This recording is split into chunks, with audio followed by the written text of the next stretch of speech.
Sir Luis ব্রেইলের প্রতি শ্রদ্ধাস্বরূপ প্রতি বছর ৪ঠা জানুয়ারি পালিত হয় বিশ্ব ব্রেইল দিবস। এই ব্রেইল দিবস পালনের লক্ষ্য হল দৃষ্টি প্রতিবন্ধী ব্যক্তিদের মুখোমুখি হওয়া চ্যালেঞ্জগুলির সম্বন্ধে তাদের সচেতনতা বৃদ্ধি করা ও তাদের অধিকার সম্বন্ধে তাদেরকে অবহিত করা।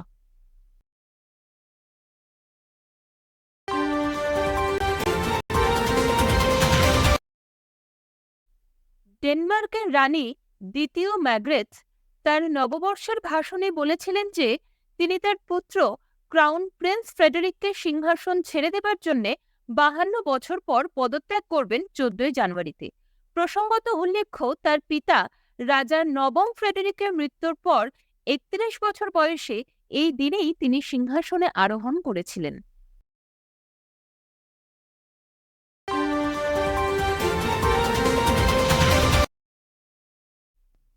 ওমান প্রস্তুত ক্রীড়াক্ষেত্রে তাদের সাম্প্রতিকতম অত্যাধুনিক কমপ্লেক্স দ্য হকি ওমানের উন্মোচন করার জন্য, যা প্যারিসে 2024 সালে গ্রীষ্মকালীন অলিম্পিক গেমসের ঠিক আগে নির্ধারিত দ্য এফআইএইচ হকি ওয়ার্ল্ড কাপের বাছাই পর্বের আয়োজন করার জন্য ডিজাইন করা হয়েছে। জানা গেছে, এই স্টেডিয়ামটিতে 5,000 জনেরও বেশি বসার ব্যবস্থা রয়েছে।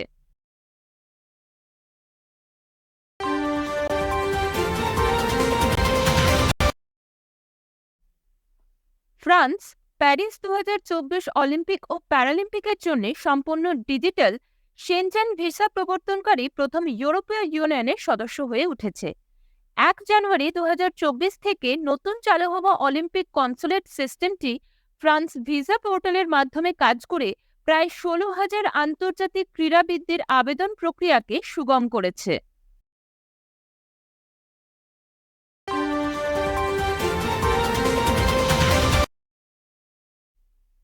আসন্ন দ্বিবার্ষিক ভাইব্র্যান্ট গুজরাট গ্লোবাল সামিটের প্রস্তুতির জন্য ভারতের গুজরাট রাজ্য 58টি কোম্পানির সাথে শক্তি, তেল, গ্যাস ও রাসায়নিকের মতো সেক্টরে বিস্তৃত প্রাথমিক বিনিয়োগ চুক্তিগুলি 7.17 ট্রিলিয়ন ইন্ডিয়ান রুপিতে সেল করেছে।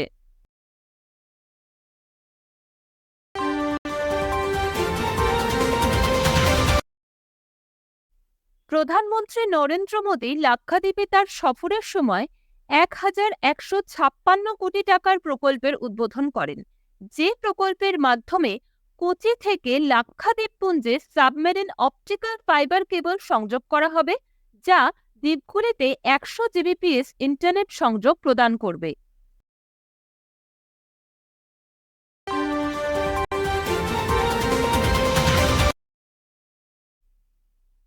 টানা 3 বছর ধরে উত্তরপ্রদেশ রাজ্য inter operable criminal justice system বা আইসিজেএস প্ল্যাটফর্মে সর্বোচ্চ প্রবেশের হার অর্জন করেছে, যা বিচার প্রশাসন ব্যবস্থায় রাজ্যের পারদর্শিতাকে নির্দেশ করে। আইসিজেএস প্ল্যাটফর্ম সুপ্রিম কোর্টের কমিটির মস্তিষ্কপ্রসূত ও স্বরাষ্ট্র মন্ত্রক দ্বারা বাস্তবায়িত ভারতের ফৌজদারি বিচার ব্যবস্থার দক্ষতা বৃদ্ধিতে গুরুত্বপূর্ণ ভূমিকা পালন করে।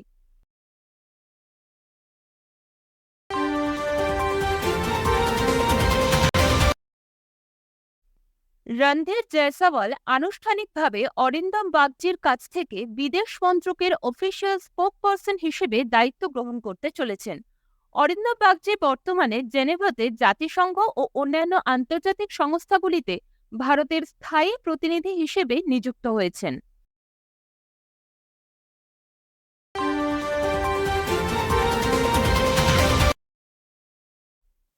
মুম্বাইয়ের কোলাবায় নাভাল এয়ার স্টেশন আইএনএস শিকরাতে আয়োজিত এক অনুষ্ঠানে ভাইস অ্যাডমিরাল সঞ্জয় জসদীপ সিং ভারতীয় নৌবাহিনীর পশ্চিম নৌ কমান্ডের flag officer commanding in chief বা এফওসি হিসেবে দায়িত্ব গ্রহণ করেন।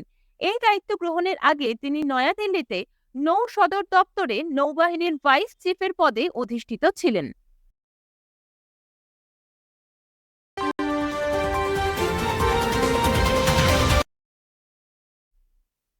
আরএসি লিমিটেড ব্যাংক অফ বরোদার সাথে একটি মেমোরেন্ডাম অফ আন্ডারস্ট্যান্ডিং বা সমঝোতা স্মারক স্বাক্ষর করেছে। এই চুক্তি বিদ্যুৎ অবকাঠামোতে অর্থায়নের জন্য ঋণের যৌথ অনুমোদনের সুবিধে দেবে।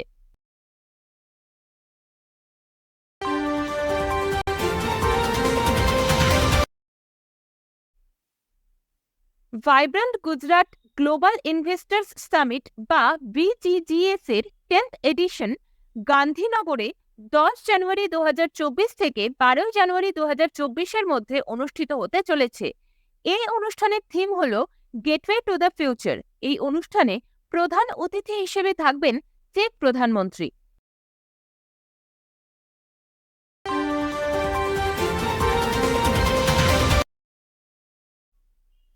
ইউরোপিয়ান ইনভেস্টমেন্ট ব্যাংকের নতুন প্রেসিডেন্ট হিসেবে মনোনীত করা হয়েছে নাদিয়া কালেভিনোকে।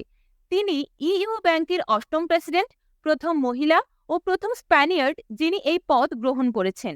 ওয়ার্নার ওয়্যারের পর তিনি 1 জানুয়ারিতে এই দায়িত্ব গ্রহণ করেন।